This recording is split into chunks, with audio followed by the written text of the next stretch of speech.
All right, so we're still in chapter 6. I know some of these, what do you call it, these formulas here, like here we had, remember the payout annuity formula? You know, and there was also the savings annuity. The book just calls it an annuity formula. I know it's similar to this. It is kind of a, you know, it's not pleasant, so to say. You know, it's not as pleasant as something like, I don't know, like area or whatever, but what's nice about that Desmos calculator you could download on your phone is that you can actually do all you can do all the calculations in that calculator. Kind of like in just like in what do you call it, Microsoft Excel spreadsheet. You could do the calculations one step at a time. And to me at least, it just makes it easier to see what your final answer should be. As opposed to doing the calculations in a calculator like the calculator that comes with your smartphone. You know, you have to do it one little step at a time, and if you make a mistake, then the whole final answer is going to be way off. Okay, so I do recommend that you learn how to do these kinds of calculations in Excel. You know, a spreadsheet that is, like, so Excel or Google Sheets, or in that Desmos calculator you could download on your phone. And again, you're more than welcome to ask me for help. I'll be more than happy to help you with it. Okay, you know, if you don't know how to do something, you know, don't be afraid to come talk to me. Okay, but if you don't come talk to me, then there's nothing I can do. So you know, it's just how it is. All right, so anyway, with this payout annuity, okay, this is the kind of account where you're making regular withdrawals. The money in the account, though, is being compounded as well. Okay, so this is the formula that runs everything, so to say. P0 is the balance at the beginning of the account, at the beginning, that is. And here we're assuming you're taking out withdrawals regularly. Okay, you know, like once a month, once a year, or whenever. Okay, and that's what PMT is. Okay, compounding and the withdrawals you take, they're all being taken out at the end. Okay, that was something, if I remember correctly, we said at the beginning of chapter 6, actually. The R is basically your percent, the annual percent rate. The number of compounding periods in a year, that's what little n is. Little n. Okay.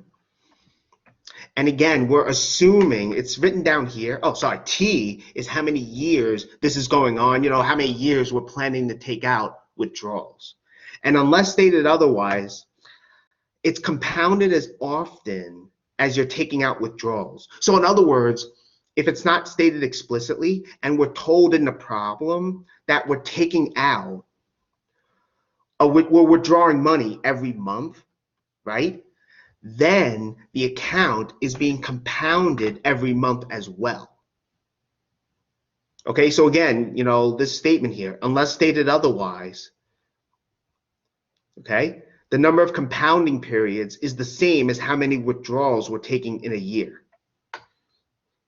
That's what's happening here. We also have that TVM solver. I did present that last time as well, okay? And there is a link to it in Blackboard, in the part of Blackboard that says useful websites. It's made through GeoGebra. I think some calculators actually come with the TVM solver. Desmos does not. I mean, if you do have a TI-83, that's fine. The book actually goes into how to use the TVM solver there. But again, you don't have to buy a calculator for this class, mostly because we have that TVM solver on GeoGebra. Okay? All right. Okay, so this is the formula. And again, this is just a reminder of when to use what. We dealt with compound interest alone when there's only one deposit. That's what was chapter 5. Okay, that's what chapter 5 was on. The annuity, that's really just savings annuity, okay? That's when you have many deposits. You know, like you're building up for a retirement account. You know, you're working and you're taking out a little bit of money each time and putting that into an account. Payout annuities is when you're taking out money regularly, many withdrawals. I mean, the example I like to think of is a retirement account, but once you actually retire, like an IRA, individual retirement account. Also, for the next exam, I'm trying to remember, it's going to be based on chapters 3, 4, and 5. Chapter 6 will not be on exam 2. Okay? Stuff will not, it'll be on exam 3, but not exam 2. Okay? All right. Okay.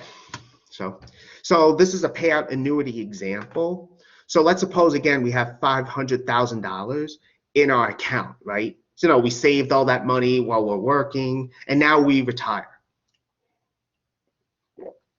And let's say we want to be able to take out money from it for 40 years. So we're taking out many withdrawals, right? That's how we know it's a payout annuity. Yeah? Can you say again the chapters that are going to be on the next exam?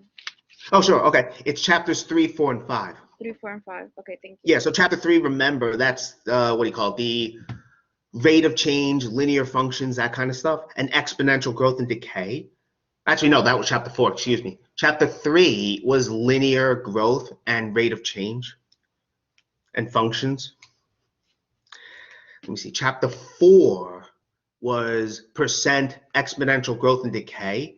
And chapter 5 was compound interest, simple interest, that kind of stuff. Chapter 6 will not be on it. Okay? Thank you very much. You're welcome. You're welcome. Okay. Okay. Are there any other questions or?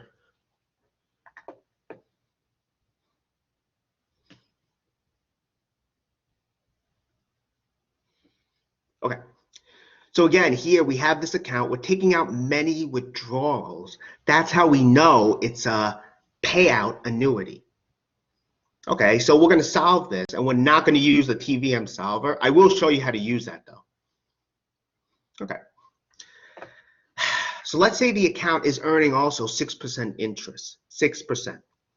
Okay. Notice we're withdrawing each year, right? We have the question, how much are we able to withdraw each year? So we're making one withdrawal a year. That tells us it's being compounded once a year. Okay. So here, the initial balance, that's what P0 was, right? Remember the formula, P0 is the balance in the account at the beginning, okay? It's the balance or the initial amount. Later today, we'll actually get to loans as well. Loans is actually going to follow this similar formula. PMT, that's the amount we take out regularly. Right? It's either the monthly deposit or the monthly withdrawal. Oh, excuse me, it's the regular deposit or regular withdrawal. So in this case, it's how much we're going to withdraw each year. That's what we're looking for, though. R is the APR, but you write it in decimal form. With the TVM solver, you leave it as a percent. N, again, is how many compounding periods there are. Since we're making annual withdrawals, we're making one withdrawal a year. N is 1.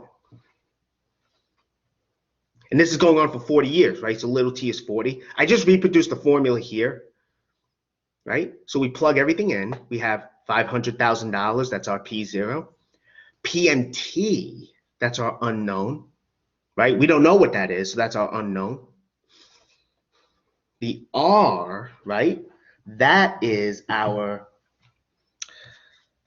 0.06, that's the APR in decimal form, and is 1, right? And T is 40, we're plugging it in. So we have to figure out what this whole thing is.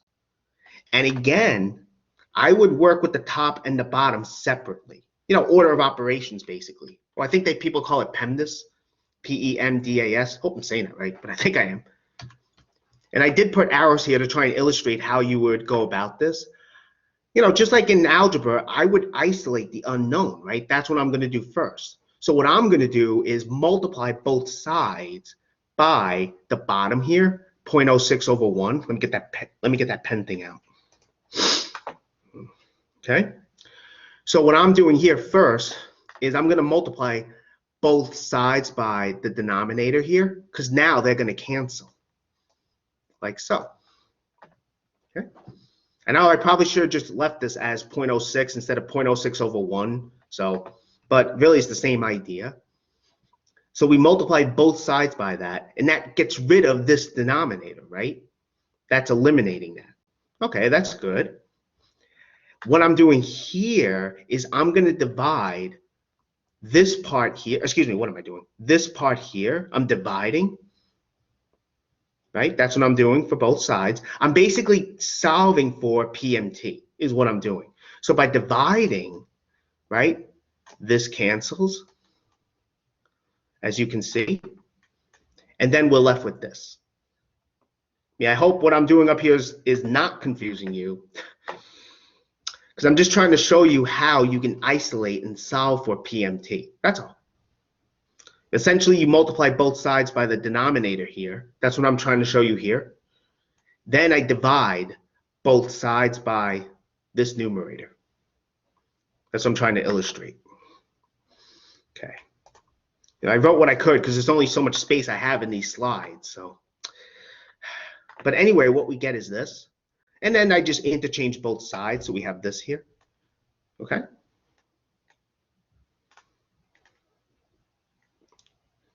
That's what we have. And now what we do is calculate it. The top, right, that turns out to be 30,000. For the bottom here, okay, you know, we did 1 plus 0.06, and then it's raised to the negative 40, right? And that's actually 0.097222.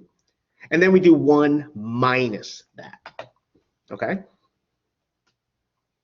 And then from here, we can calculate and divide to get this. Okay? But again, notice I'm showing the calculations.